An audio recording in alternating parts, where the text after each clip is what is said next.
13 अगस्त 2025 लगभग सुबह के 6 बजे हरियाणा पुलिस कॉल कर संजय को बताती है कि उन्हें एक अनआइडेंटिफाइड बॉडी मिली है। वहां पहुंचकर देखने पर बॉडी की कंडीशन ज़्यादा खराब होने के कारण संजय भी थोड़ी देर के लिए ठहर जाते हैं। पर देखते ही देखते मानो जैसे पूरे परिवार पर उनके जीते जी बिजली गिर गई। जिस बेटी को बड़े अरमानों से पाला पोसा और खुद का पेट काट कर पढ़ाया, आज वही बेटी उन्हें इस हालत में मिली। बॉडी का सिचुएशन इतना ब्रूटल था कि चेहरे से आइडेंटिफाई कर पाना इम्पॉसिबल सा था।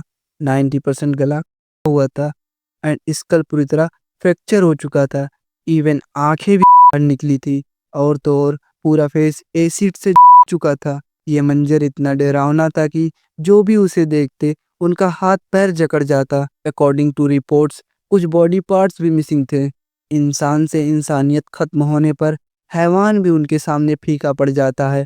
ठीक इसी प्रकार इस केस में हुआ है। प्राइवेट पार्ट्स पर एक्सट्रीम इंजरीज थी, हाथ पैर पर के निशान थे एंड रिप्रोडक्टिव सिस्टम गायब हो चुका था। इवन कुछ फेशियल पार्ट्स भी मिसिंग थे। ये सब देख वहां खड़े हर शख्स की रूह कांप गई, मानो जैसे सबके जहन में अब यही सवाल था, आखिर मनीषा के साथ हुआ क्या था और वो कौन था जो इतनी हैवानियत से उसकी जिंदगी छीन ले गया।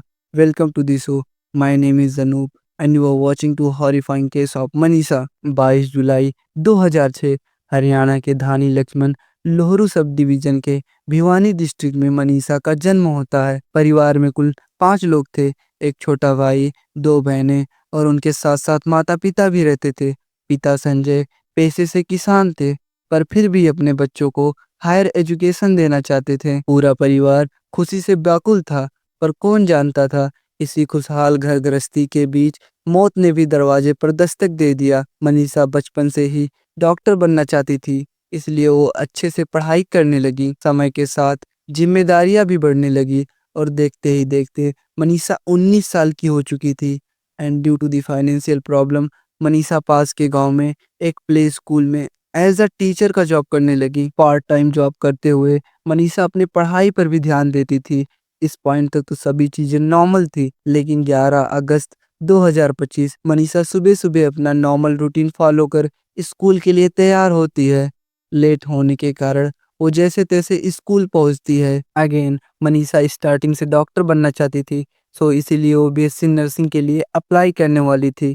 नॉर्मली स्कूल खत्म करने के बाद 1:58 पर मनीषा अपने पेरेंट के पास कॉल करती है। कॉल पर मनीषा उन्हें बताती है कि आज घर आने में थोड़ी लेट हो जाऊंगी क्योंकि फॉर्म अप्लाई करने के लिए कॉलेज जा रही हूँ। कॉलेज पास में होने के कारण संजय भी नॉर्मली कहते हैं आराम से जाना और टाइम रहते घर वापस आ जाना। ये कहकर कॉल कट कर देते हैं। इधर मनीषा का इंतजार करते शाम हो चला, पर कुछ समय बीतने के बाद 6:26 पर मनीषा फिर से कॉल करती है। कॉल रिसीव कर संजय हेलो बोलते हैं, पर उधर से कोई जवाब नहीं मिला। ये कॉल पूरे 10 सेकंड के लिए चला, पर फिर भी उधर से कोई रिस्पांस नहीं था। इस 10 सेकंड के कॉल ने सबके जहन में डर बसा दिया। दोबारा कॉल करने पर फोन स्विच ऑफ हो चुका था। मनीषा का अभी तक घर ना आना और फोन स्विच ऑफ होने के कारण डर और भी बढ़ जाता है। जितनी तेज समय की सुई भाग रही थी, उतना ही परिवार के लोग परेशान होते जा रहे थे। दोपहर से रात हो चुका था और सब्र का पहाड़ टूटने पर संजय भी कॉलेज चले जाते हैं। उस समय कॉलेज में केवल 3 लोग थे एंड तीनों ने ही ऑलमोस्ट ड्रिंक लिया था। संजय के पूछने पर कोई मुंह भी नहीं खोलता है। बात ना जमने और माहौल खराब होने के कारण संजय पुलिस बुला लेते हैं। पुलिस के पूछने पर वो बताते हैं यहाँ मनीषा नाम का कोई नहीं आया था। थोड़ी बहुत बातचीत के बाद पुलिस भी इस बात से एग्री हो जाती है। इधर मनीषा के पिता इस बात से संतुष्ट नहीं थे, इसलिए सीसीटीवी फुटेज देखने के लिए बोलते हैं। और प्रॉब्लम ये थी उन तीनों में से किसी के पास सीसीटीवी का एक्सेस नहीं था। बेटी न मिलने के कारण मनीषा के पिता पुलिस के ऊपर प्रेशर डाल रहे थे, इसलिए पुलिस उन्हें बताती है कि हमें फर्दर इन्वेस्टिगेशन के लिए रिटन कंप्लेंट चाहिए। जिस वजह से संजय उसी वक्त लोरू थाना में कंप्लेंट करने जाते हैं, पर थाने की पुलिस उनसे भी गई गुजरी थी, कोई कंप्लेंट रजिस्टर ही नहीं करता।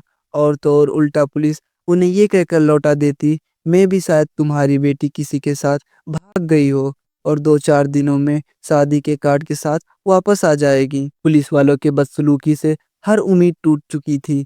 ये सब सुन संजय किसी तरह दिल थाम कर घर वापस आ जाते हैं। अगले दिन यानी 12 अगस्त को संजय दोबारा कॉलेज सीसीटीवी फुटेज देखने जाते हैं, पर इस बार भी वही सेम एक्सक्यूज मिलता है। जिनके पास सीसीटीवी का एक्सेस है वो अभी आए ही नहीं, इसलिए आप बाद में आना। इधर उधर थक हार कर मनीषा के पिता खुद से ही अपनी बेटी को ढूंढने में लग जाते हैं। कुछ देर कॉलेज के बाहर वेट करने पर सभी लोग आ चुके थे और फिर से संजय फुटेज चेक करने जाते हैं, पर इस बार भी उन्हें भगा दिया जाता है। ये सब बातें संजय पुलिस को भी बताते हैं, पर पुलिस भी कोई खास एक्शन नहीं लेती है। थोड़ी बहुत खोजबीन के बाद फिर से खाली हाथ लौटना पड़ा और ये दिन भी बीत गया, पर अभी तक मनीषा के बारे में कुछ पता नहीं चला।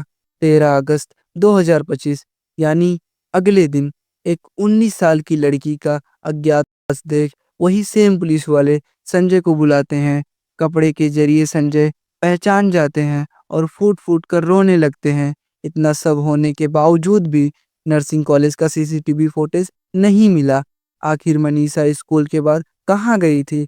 उस लास्ट कॉल के बाद क्या हुआ था? मनीषा के स्कूल से कॉलेज लगभग 1.5 किलोमीटर के डिस्टेंस पे था एंड मनीषा का बॉडी भी उसी रोड के पास मिला था, जिस वजह से पूरा शक नर्सिंग कॉलेज की तरफ मुड़ जाता है। आखिरी बार मनीषा खरखरी रोड पर लगे कैमरे में कॉलेज की तरफ जाती हुई दिखती हैं। इसके बाद ना कोई आई विटनेस और ना ही कोई सीसीटीवी ट्रेस था। इस घटना को हुए पूरे 9 दिन हो चुके हैं, पर अभी भी पुलिस ये पता नहीं कर पाई कि मनीषा कॉलेज पहुंची थी कि नहीं। मानो जैसे इस केस को दबाया जा रहा हो और हर सबूतों को बड़ी इत्मीनान से मिटाया गया हो। इतने बड़े न्यूज़ को कोई नेशनल कवरेज भी नहीं मिला। लोकल न्यूज़ की वजह से आसपास के लोग इससे वाकिफ हो चुके। मास प्रोटेस्ट करने पर एंड पब्लिक टेंशन की वजह से हरियाणा सरकार 5 पुलिस वालों को सस्पेंड भी करती है और 8 स्पेशल टीम बनाती है। पर ये बात आप, मुझे और सभी को पता है, अगर पुलिस स्ट्रिक्टली एक्शन लेती तो शायद आज मनीषा जिंदा होती। घटना के ठीक 4 दिन बाद यानी 17 तारीख को क्राइम ब्रांच को मनीषा के बैग से सुसाइड नोट मिलता है। इंग्लिश में लिखे वो हर शब्द मानो चीख चीख कर कह रहे हैं, मैंने सुसाइड नहीं किया। मनीषा भले ही वेल एजुकेटेड थी, पर फिर भी इतना कैपेबल नहीं थी कि वो सुसाइड नोट इंग्लिश में लिखे, और ना ही उसके पेरेंट्स इसको पढ़ सकते हैं। तो इस बात का कोई पॉइंट ही नहीं होता कि मनीषा ने ही उस नोट को लिखा था। पहला ऑटोप्सी भिवानी सिविल हॉस्पिटल में हुआ, बट कोई क्लियर कंक्लूजन ना होने के कारण BGIMS रोहतक के पास शिफ्ट हो गया। वहां पर पोस्टेड डॉक्टर कुंदल मित्तल के अकॉर्डिंग न मनीषा के साथ रेप हुआ और ना ही किसी ने मनीषा का जिक्र किया। बॉडी पर कोई शॉर्प वेपन का मार्क्स भी नहीं था। इतना ब्रूटल कंडीशन वाइल्ड एनिमल्स की वजह से हुआ था। इन सब चीज़ों को साइड रख बॉडी में इंसेक्टिसाइड यानी पॉइजन पाए जाने पर पूरा केस सुसाइड की तरफ मुड़ जाता है। पर अभी भी इनका रिपोर्ट कुछ चीज़ों का जवाब नहीं दे पा रहा था। आखिर कोई सुसाइड करने के बाद खुद के ऊपर एसिड कैसे डाल सकता है? मरने के बाद अपने बॉडी पार्ट्स कैसे निकाल सकता है? इन सब चीज़ों की वजह से और पब्लिक डिमांड पर इस बार एम्स दिल्ली ऑटोप्सी कर रही है। उधर जो माता पिता सुसाइड वाली बात को कभी एक्सेप्ट ही नहीं करते थे, आज उन्हें भी कन्विंस होना पड़ा। जो न्याय मिलने तक अपनी बेटी के अंतिम संस्कार करने के लिए काबू नहीं थे, अब वही माता पिता हर बात के लिए सहमत कैसे हो जा रहे हैं? ये नाकाम सिस्टम का तमाचा हम सब के ऊपर है। सिस्टम में बैठे हर कोई जानता है मनीषा के साथ क्या हुआ, पर कोई कुछ नहीं कह सकता। सबको साफ सूंघ रखा है। केस के हर डॉट्स मेडिकल कॉलेज से कनेक्ट हो रहे हैं, इसके बावजूद भी कोई स्ट्रिक्ट एक्शन नहीं लिया जा रहा है। इतना बड़ा घटना होने के बाद भी कहीं पर मेडिकल कॉलेज का नाम तक मेंशन नहीं है।